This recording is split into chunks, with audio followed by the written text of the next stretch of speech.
Welcome. We're going to wait a couple seconds as we welcome everyone to the webinar today.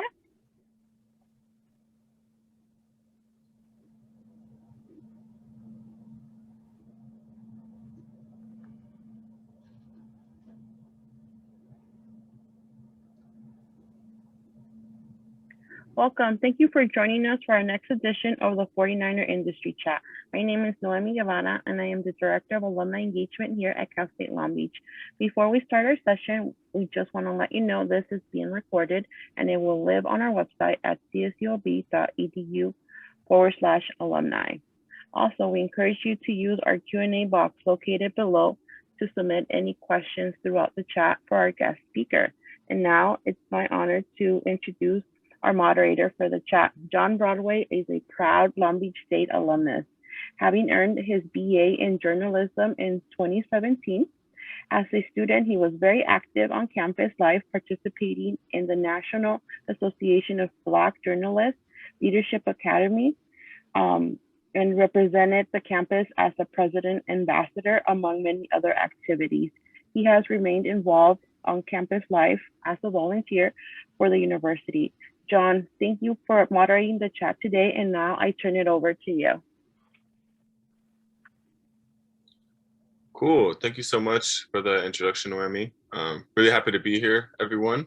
Today we have a really awesome guest. As you can see, his name is Rand Sperry, and he has 43 years of experience in the commercial real estate business. He was a co-founder of Sperry Ness, which became one of the top 10 real estate commercial brokerages companies in the US with annual sales of 12 billion. And Rand sold off his interest in SBN in 2009 and formed a new brokerage franchise, which now has about 60 offices in 20 states. And he just partnered with a firm in Dubai to open 24 more offices in 16 countries throughout South America, Western Europe, and the Middle East, and all by 2024. Sperry Equities has partnerships with over $1 billion in retail, office, and industrial assets, and manages 11 million square feet in 9 states. And also, Mr. Sperry is married with 6 grown children and 10 grandchildren, a proud CSUB alumnus. Please welcome today our industry chat host, Mr. Rand Sperry. Well, thanks, John. That was a mouthful. I have to correct you, though.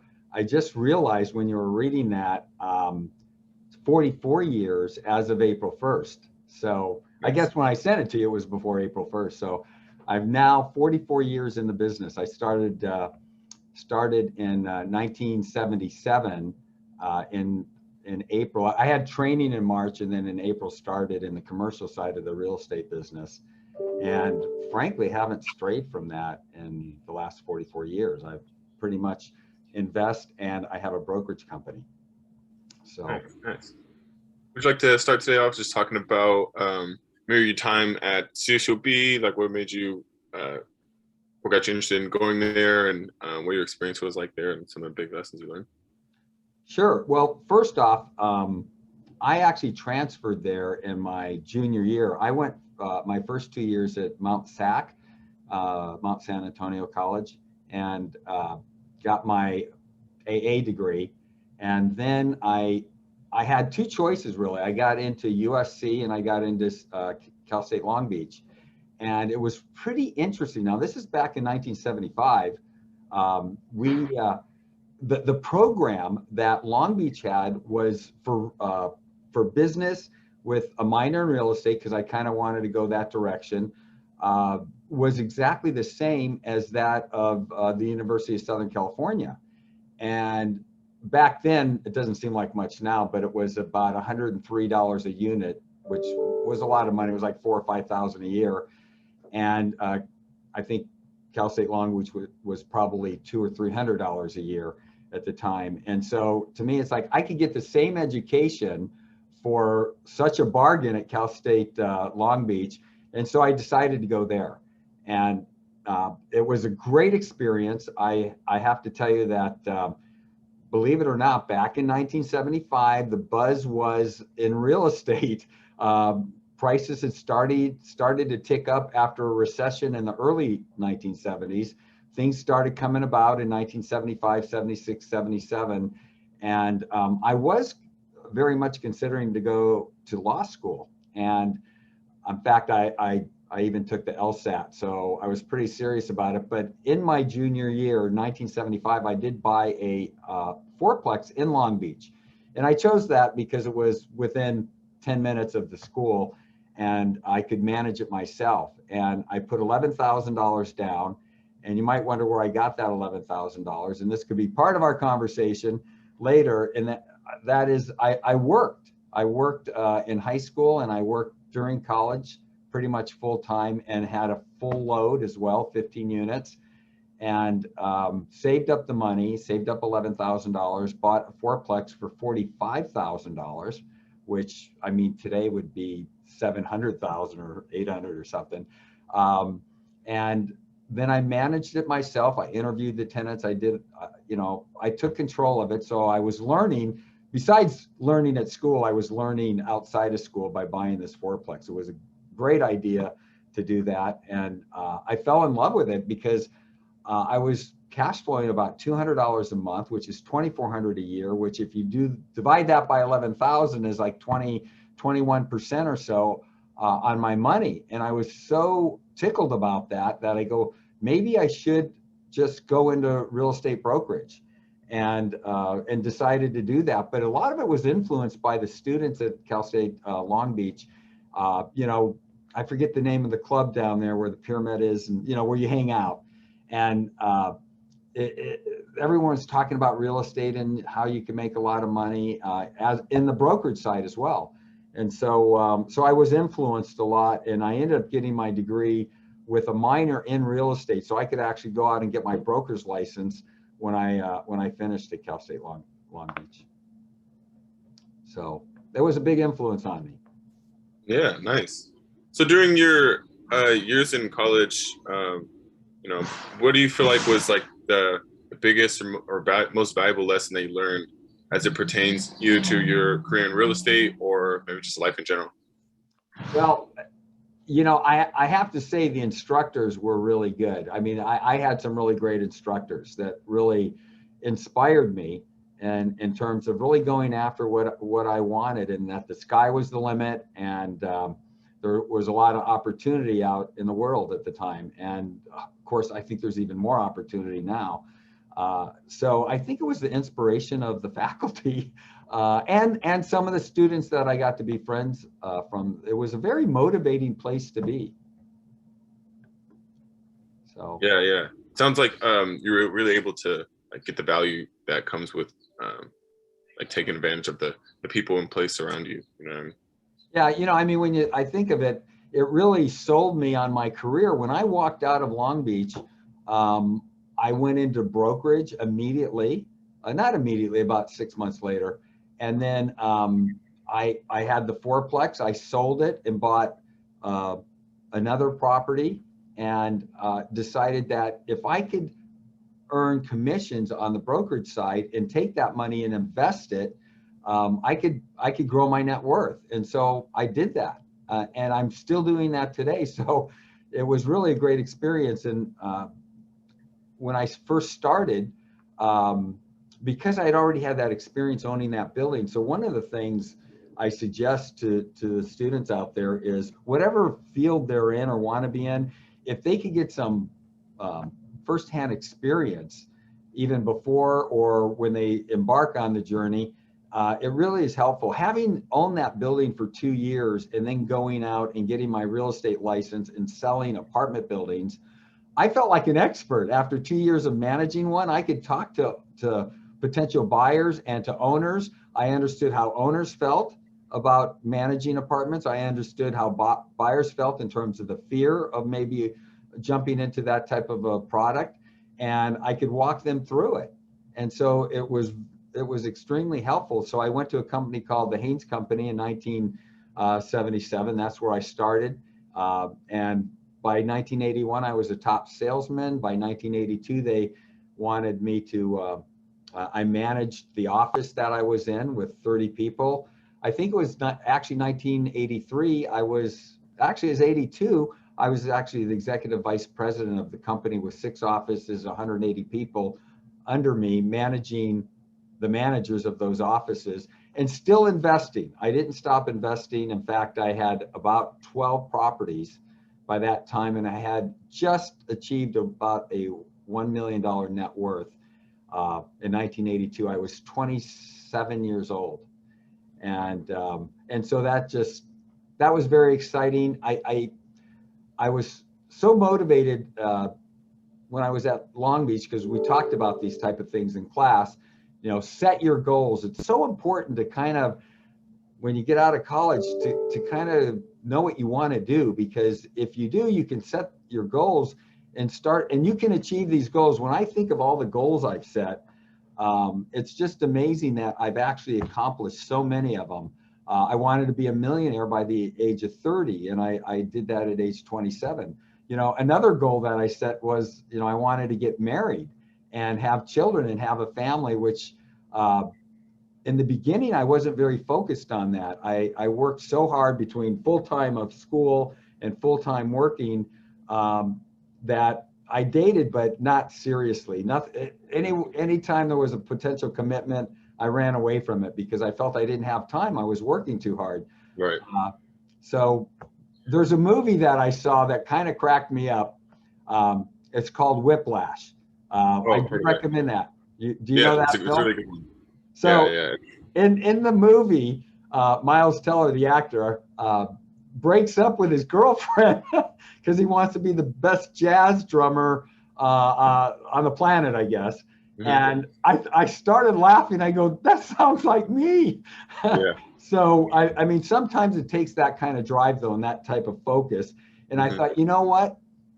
Once I am successful at what I'm doing, then I could look around and really settle down with a family, versus the other way around, which a lot of people do. It's like they get married, then they try to figure out their career and try to finish college, and maybe their circumstances make that happen. It's just part of how they grew up, and they have no choice.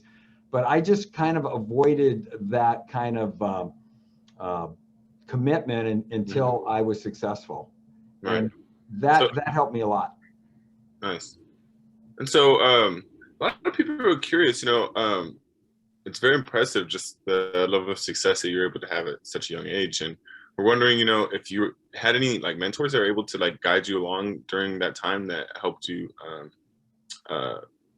be able to reach that success, or if there's just any particular, I guess practices or habits or things that you're very keen on that helped facilitate your success. I think the mentor thing is somewhat important. I think it is good to have a mentor, someone that can help you, even when I look at the two or three people that really helped me along in my career, they weren't sitting down with me telling me, okay, here's your next step. It was kind of like I looked at what they were doing and kind of copied their style.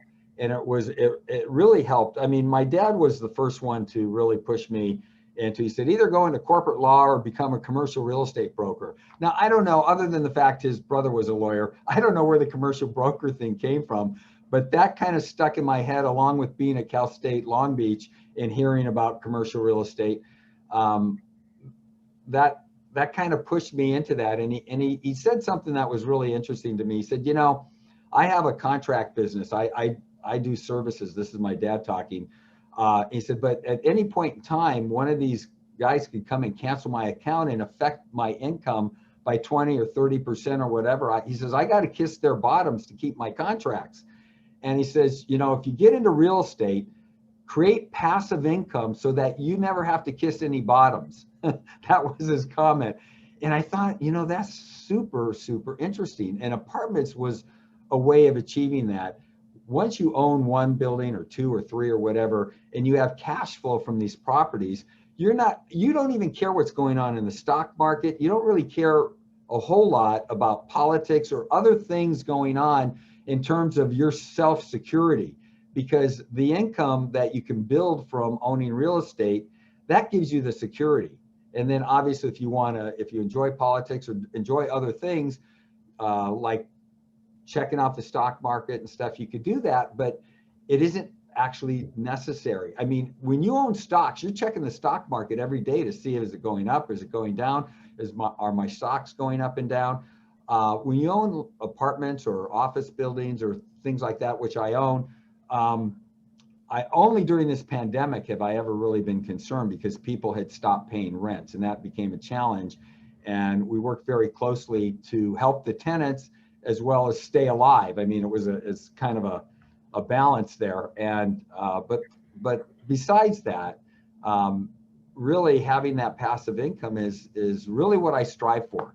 Right out of college at Cal State Long Beach. So it took a while, and a part of what the economic engine that got me there was being a real estate broker, because the commissions are good if you work hard. You can make a lot of money in that business. You got to be committed, though. One thing I do know, in that no matter what profession you choose, you have to be committed. Don't get into it just because you think you can make a lot of money. That's not a fun way to live your life. You want to be able to, you want to love what you're doing. I think that is so important. And if for some reason you want to be a billionaire besides that, well, you better love something that can that you can scale to $1 billion, because otherwise you're going to be a pretty unhappy person. So it really is all about following your passion. Yeah. I think that really segues nicely into this other question we have in the chat, because they mentioned, you know, obviously you've been able to build your business well beyond the $1 billion club. But like, how would you define success? And, you know, with what milestone did you realize that you had achieved it?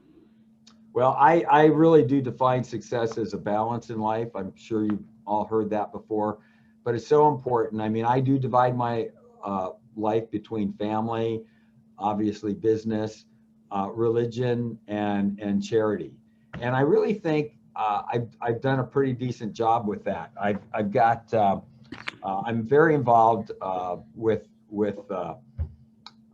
charity. I've got 27 scholarships that I give out yearly to about 5 different schools. And I really want to help those kids that need the leg up. That's what it's all about.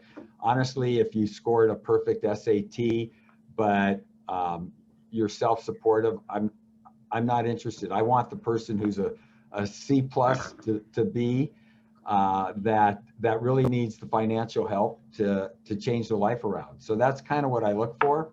And I do that. I'm involved in Wells of Life, which is we dig wells in Uganda to bring fresh water to the people there. And it's absolutely, you know, I still can't understand why this world doesn't have the basic needs for people in this entire world of fresh drinking water. And so it's a local group here in Orange County, but we've got 550 wells that we've dug, and that serves about 1,000 people per well. So we're saving lives as well. About 20% of the people from age 1 to 5 die because of poor drinking water.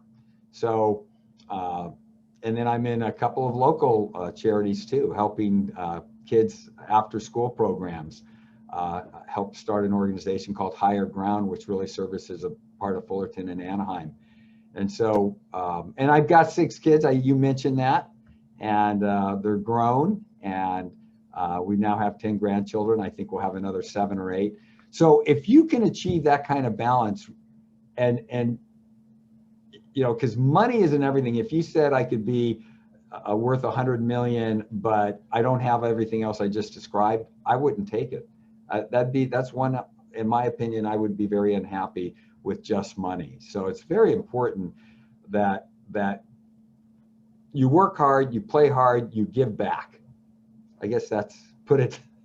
That's nice, very succinct. No, I can definitely appreciate that sentiment. That's something I've really come to learn during my postgraduate life, is the importance of balance. So yeah, it's a really good note to touch on. So I guess you want to kind of keep speaking a little bit more about your career journey. I think we left off, you're 27, just made $1 million, I think, and you were working as, I think, an SVP with one of the real estate companies. Executive, yeah, vice president, and I could actually broker as well, and I continue to do that. But after 10 years, I spent 10 years with that company, and we had a great platform in terms of how we analyzed the real estate and did presentations and our marketing. One thing that we didn't do very well is we didn't cooperate with the outside brokerage community. Like when you look at residential brokers, they put their properties on the multiple and they share the commissions. They don't do that commercial real estate. And sadly to say, even in today's world, I don't know that I was able to change the industry, but in 1987, myself and a gentleman named Mark Van Ness started Sperry Van Ness with the platform that not only are we going to give our client everything they need to analyze and make the decision whether or not to buy or sell, but we also want to make sure that when we list property that we cooperate with the outside brokerage community. And so that actually was the cornerstone of how we grew that company, because a lot of the people that weren't with the big firms, the independent brokers, loved the fact that we were sharing our listings. And we grew the company from a Newport Beach office to West LA, Encino, Pasadena, Long Beach, San Diego, and Phoenix and Scottsdale. And we did that within about 10 years. So about 1998, we had established that. We decided, not then, but in the very beginning, that if this platform works in Southern California, it can work across the country. And so one thing I do suggest, if you want to grow your wealth, one of the things you have to do is look at whatever you're doing and ask yourself, is it scalable? Is what you're doing scalable, as opposed to not being? In fact, and honestly, as a lawyer, now it isn't really scalable because you're billing by the hour. You can only bill so many hours in a day. And I thought, how do I really build my net worth just being an attorney? Mm-hmm. And that's why I thought, well, I'll make the money in brokerage and then invest in real estate. And that's scalable, because you can buy one property, then another property, then a third property. Well, in the brokerage business, the only way to really scale it with limited finances was to franchise it. So we started a franchise operation, and in fact, that's what I have today with the 62 offices, and now the 24, the contract for 24 offices. They are franchises, and but we're covering the globe now, and you know, and it's very scalable. And I get a royalty off each office, a small percentage, 2% of what they make. And but the overhead when you run a franchise is relatively limited, and the aggravation is relatively limited, as opposed to actually owning the offices. I was dealing with 250 brokers, and you know, I'd rather manage a national basketball team. I think it'd be much easier than these brokers. They're such prima donnas.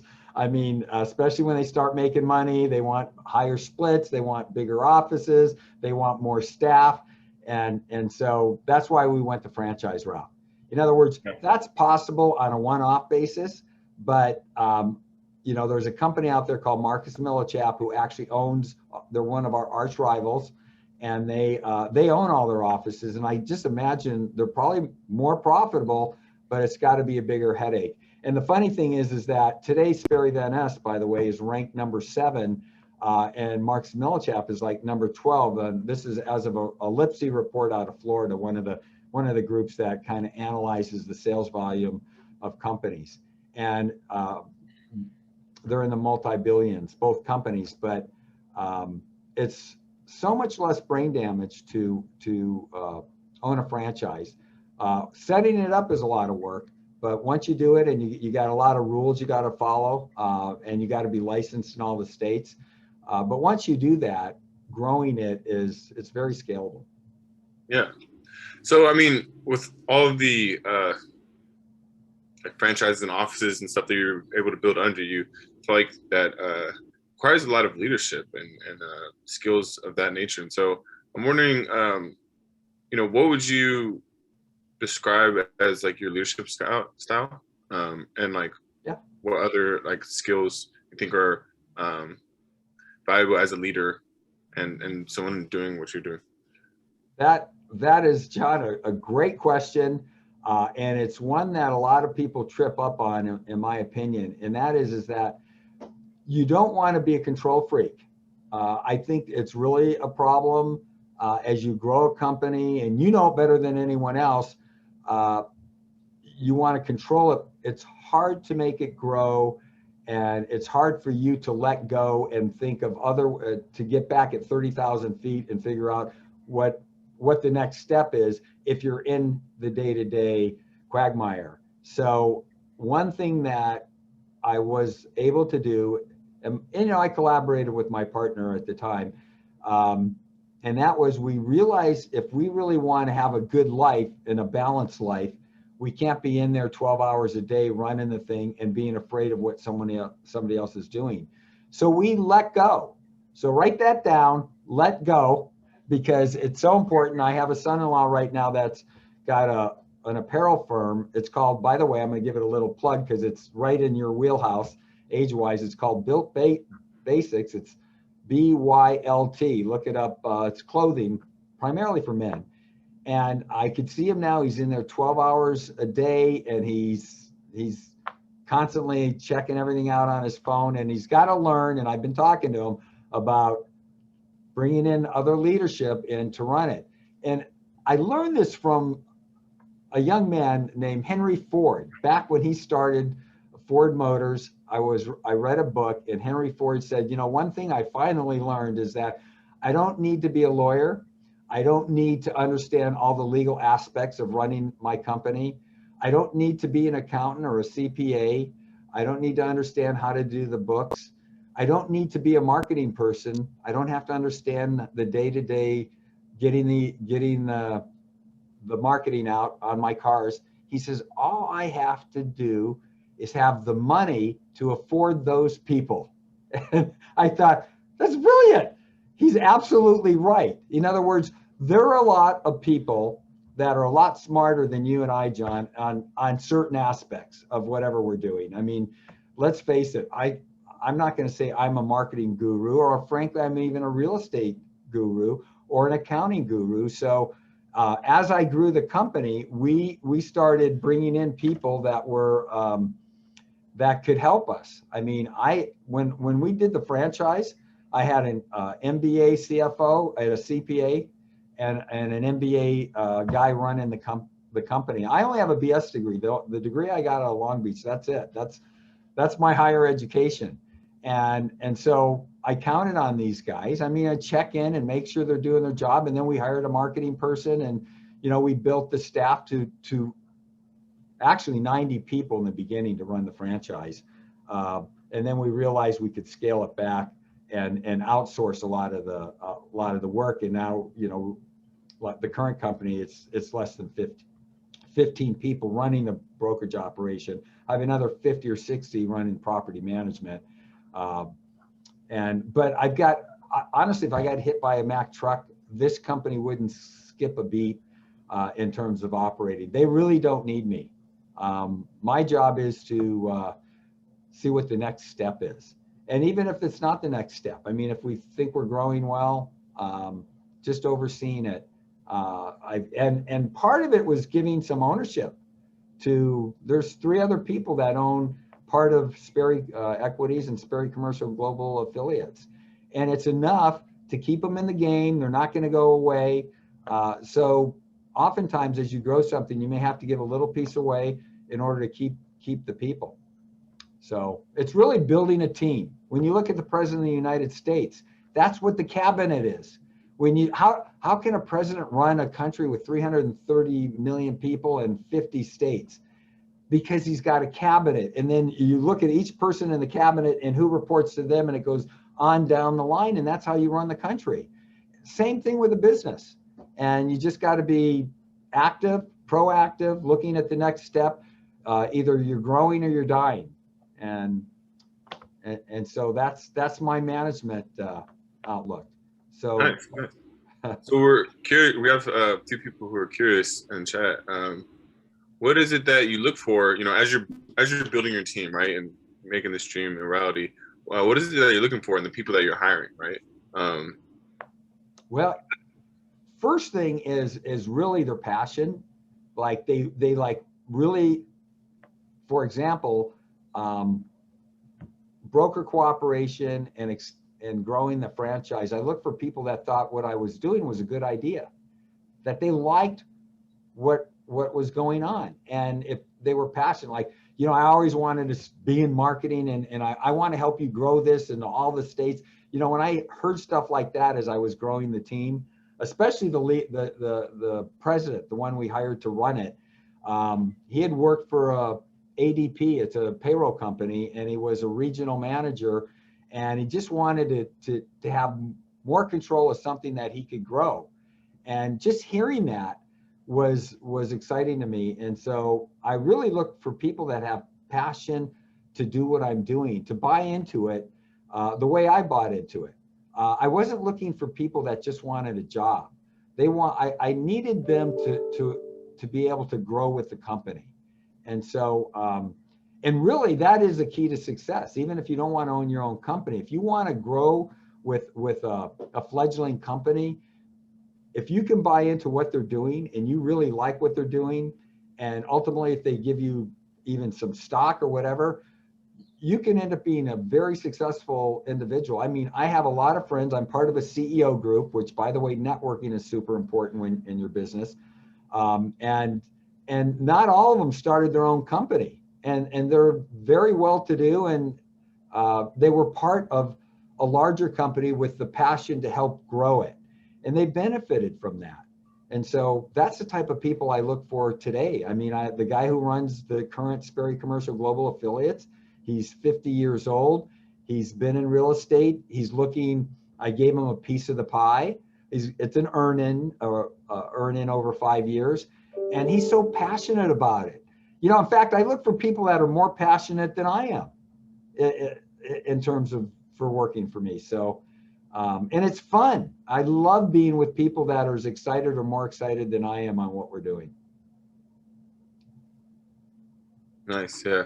That I can definitely identify with that, just because in the creative field, that's what it's all about, is like passion, right? Like what actually like makes you take and go. So I can definitely see how that relates to what you're doing with real estate. I know mentioned so with all these businesses you have, I know you mentioned earlier that you sold off and your interest in like Sperry Van Ness, right? Yeah. So I'm curious, what was your thought process behind doing that? And, you know, what should, you know, a business person consider when thinking about like selling a business that they've built? Well, very good question, by the way, because I'm going to give you another story in a second. When I didn't mention, in 1998, I started Sperry Equities, which basically what we do is raise money from high net worth individuals, and we go out and buy real estate, shopping centers, commercial, industrial buildings. And my partner, Van Ness, was also a partner in that. The only problem was, that was really my passion, was I needed that balance of not just owning a brokerage company, but to continue to buy real estate. And so, so they were basically my people, the investors in that company. But as we grew it, my partner became further distanced from it, and kind of like didn't give me the memo that he was retiring, basically. Oh, he was still keeping his share. So so I finally had to figure out how to break this up so that I'm not working both sides of the company and he's benefiting 100%. So it was more like a friendly divorce. I said, look, you take the brokerage operation, because we run that with less than 15 people.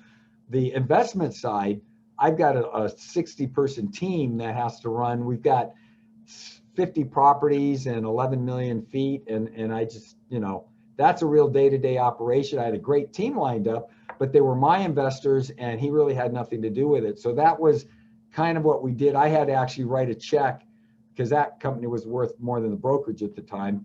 And I had to write a check to get him out. And that was it. It wasn't an outside company buying me. It was us figuring out a way to split it. And so that's a tough call, but I have to tell you that when is it the right time? It's the right time if you can get enough money out for what you're doing. If you've got other things you feel you can invest it in and have maybe no partners and grow something else, even greater. And I've got the perfect example. The son-in-law I was talking about, he had a company called Privacy Pop.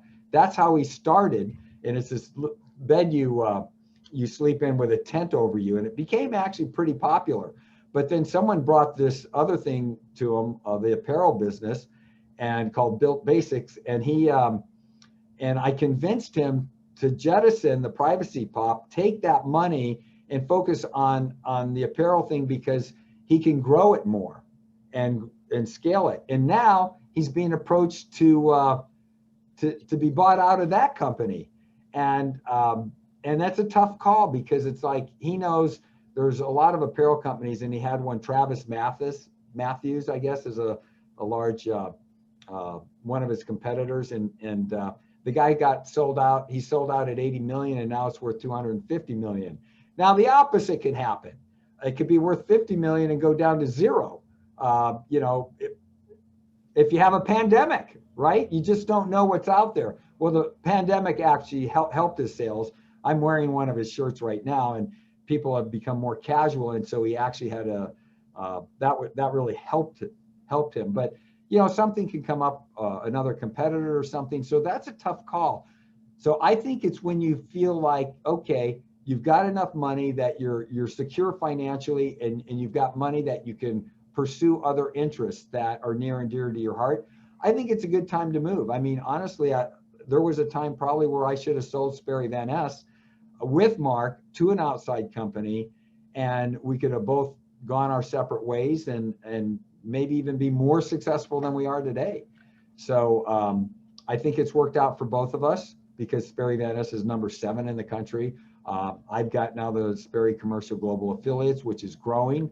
I hope to grow as big as him in the next 5 years.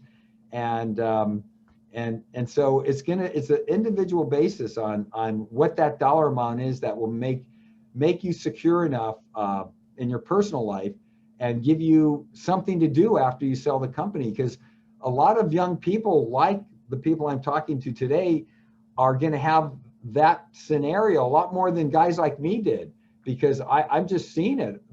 There's a lot of terrific ideas out there.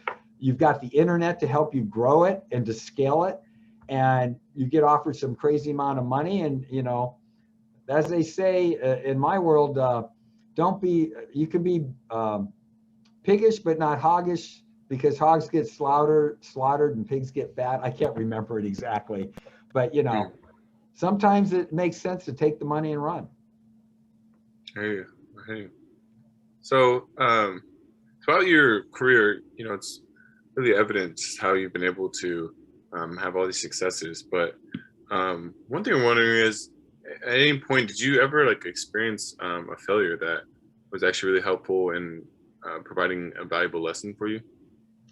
Well, we don't have enough time in this seminar, this webinar, to talk about all my failures. I'll give you a couple though, because it's very important to understand there is no one I've met out there who hasn't failed during the process of them being successful. I mean, if you read Steve Jobs' book, I mean, the list goes on and on of people that have had failures in their business before they've been successful. One of my mentors was Carl Karcher, by the way, the guy who started Carl's Jr. And they failed about 3 or 4 times before they came up with the Carl's Jr. concept in 1963 or so. And same thing with me. I've had, when I started the franchise, to let you know, we did it as a royalty fee, like hotels do. You know, they put a flag, a name of a hotel, but the owner of the hotel is not really, you know, the Holiday Inn or the Hyatt. It's individuals, and they just buy the name, so to speak, with a royalty fee. Well, anyway, one of the first guy we did this with after was in Encino, and anyway, the office became so successful, and he was paying us 8%, and he grew it to $5 million in revenue, and he was paying us $400,000 a year, and he wanted out. And he was trying to figure a way out of the agreement, and we said, no, you can't do that. And anyway, he fought us in court, and the lower court didn't understand the case that well, and we got banged up so bad we lost $6.5 million. And honestly, I wanted to settle it when he only wanted 800,000. My partner was the stickler in this thing. And it was a real valuable lesson that don't just stand on your pride. Sometimes it makes sense to, even if you feel you're right about something, if the potential downside's too great, cut your losses and run. And it would have been very, very helpful to have done that, as opposed to end up having to pay him $6.5 million. And I learned a very valuable lesson though, because that was a big blow back then. It was 2001 or two, right about this time. It was right around Easter that it happened. And I had a younger family. I had a couple kids in college. They were in private colleges, and I thought this was going to be very disruptive to me. And I worked through it. And what it does is, the tough times really bring out the best of anyone. And I think we all could see that through the pandemic, that I think we've all probably grown to some degree and overcome some things that we didn't probably think we could, before the pandemic. Same thing in business. You're going to get hit. You're going to get smacked in the face with things that you're unexpected.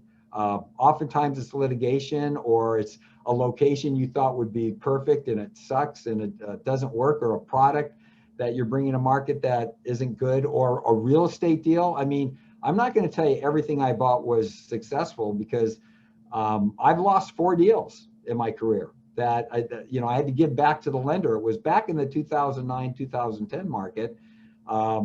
But we learned from that. Even prior to that, because I had challenges in the early 90s, and we go in with 35, 40% down. We make sure we have good reserves in the bank so that we don't try to leverage when we buy real estate, because that's how you get creamed when the economy tightens up. If you're leveraged out, you're gone. And so we don't do that. We're very, very conservative in our business dealings in the real estate world. So I've learned that over the years, between the tough times, because real estate isn't always good times. Right now, they're good times. But believe me, it doesn't take much to shift gears and slip. So we're very conservative. Yeah, definitely true. Looks like we're getting close to time, so I feel like now would be a good time to just see if you have any closing thoughts and words of wisdom that you would like to share with all the CSUB students who joined us here today. Sure. So when I went to Cal State Fullerton, I grew up in Monterey Park. My dad was self-employed and had a decent business, but we weren't a wealthy family. We were a very average family. He had got his GED, went World War II, and didn't finish high school until he came back. In fact, it was in the 1950s when I was a little kid. Same with my mom. So we weren't a brilliant family. We didn't have a great background. And I don't think, if it wasn't for them motivating me and telling me I could do anything is possible, and in this country, it is true, I absolutely believe anyone in this United States can do what I've done. But it takes that positive attitude. So I want you to stay positive in whatever you're doing. Always look at the outlook, the best outlook you can in what you're doing and about yourself. I think it's so important that you believe in yourself. That's where I think people fall down. They deep down inside, they go, I really can't do it. I mean, I'm thinking I was kind of a little heavy 10, 11, 12-year-old until I got into high school. I wasn't the most popular kid in class. I wasn't the most unpopular kid in class. I never thought I could end up having a company with, multi-billions in sales and employees and people that actually want to know how I did it. I never, imagined as a young kid, being a millionaire and having a fancy house and the fancy cars and all that. I wanted that, but I never thought it would be for me. Everyone wants that, I think, from time to time, but you just go, yeah, but that's not really me. It is you. If you really set your sights on whatever it is you want.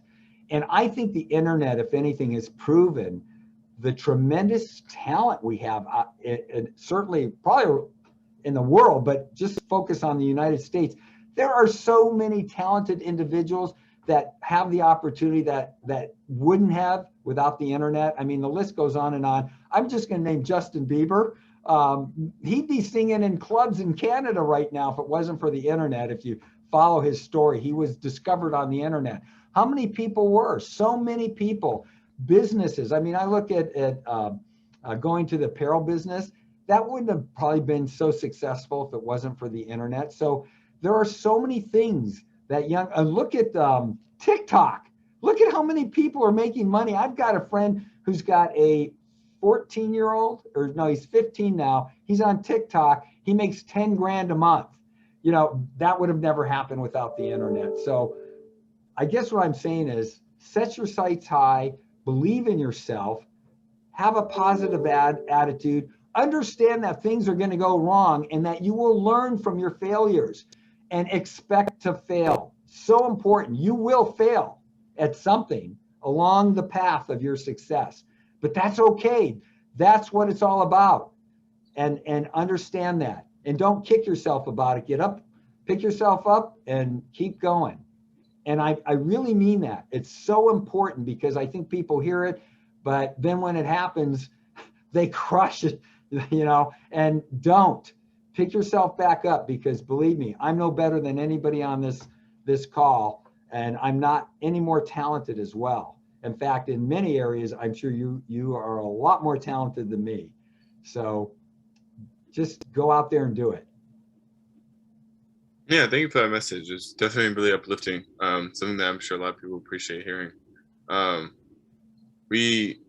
guess I have time for one more question. Even though I know that would be hard to follow up. You had a lot of good energy with that, but people are curious if commercial real estate has continued to be your passion even throughout this pandemic, or if it's changed, and if there's anything else. Sure. Well, first of all, I do want to make the comment that one of the things I did learn in my 44 years of doing this, and it's really 46 if you start from 1975 in my first fourplex, is in the commercial real estate world, keep whatever you can keep. Unless it's an absolute dog and you're having serious problems. I look back at some of the properties I owned in my 20s and 30s, and my biggest mistake was selling some of the things. And if you've got a good asset, do not sell it. The pandemic is a blip on the radar. So if you've got a good product, keep it, work with it. You will look back in 30 years. I mean, when I bought I had 80 units in San Gabriel Valley that I paid $40,000 a door for. It's now worth $240,000. Now I tell you, when I bought it, I had no idea. I never thought it'd be worth more than $60,000. And so you will look back in your life on the real estate you've kept and go, boy, I'm brilliant. And really what it is real estate is a long-term investment. And long-term isn't 1 year, 2 year, 3 year. It's 20 years and 30 years. So that's the best advice I could give you in terms of real estate. And will it change? I mean, there's all kinds of talk that because of Zoom and conferences like that, we won't need office space is going to shrink for many types of businesses. Retail, the entertainment side of retail, which is what we own, it's still going to be out there and flourish. The internet's already affected to the tune of about 17% all commercial activity, and it's projected to be 28 or 29% in the next 10 years. So a third of retail will be done on the internet. I know people think it's higher, but it's not really higher. Will be in the next probably 5 years, the way things are going. The pandemic has kind of sped up that process of buying, but people still like to go into stores. They still like to shop. Obviously, food and movies and things like that. People like to go out. So those things are there to stay. So it's not going to change that much. So if you like that business, get excited. The development, look at the way the population's growing. There's going to be more need for housing. That's going to continue through 2030. And there's just lots of opportunities in the commercial real estate field. Nice. Thank you. I think we have a hard stop now. So yeah, guess this is our closing. But thank you so much, Rand, for coming on and offering all of your wisdom and insight. I know I definitely appreciate it, and I'm sure a lot of the guests did as well too. So thanks again. My pleasure. It's been fun. Thank you. Thank you. Thank you, Rand. Thank you, John, for a great conversation, sharing your story and tips for us to think about as well. Rand, if anyone wants to connect with you, are you okay if they follow you on your LinkedIn page? Or if maybe they want to connect via email, we'll have them email us and we'll connect them with you via email. Is that okay? You're muted, Rand. You can certainly give them my email address, not a problem. Okay, wonderful. I am going on vacation for the next 2 weeks, right after this call. So don't be upset if I don't get back to you till then, but I will. Wonderful. So thank you everyone for joining us today. Please follow us on our social media accounts to learn about future programming like this. And again, if you want to connect with Rand, please email us. Thank you so much and have a great day.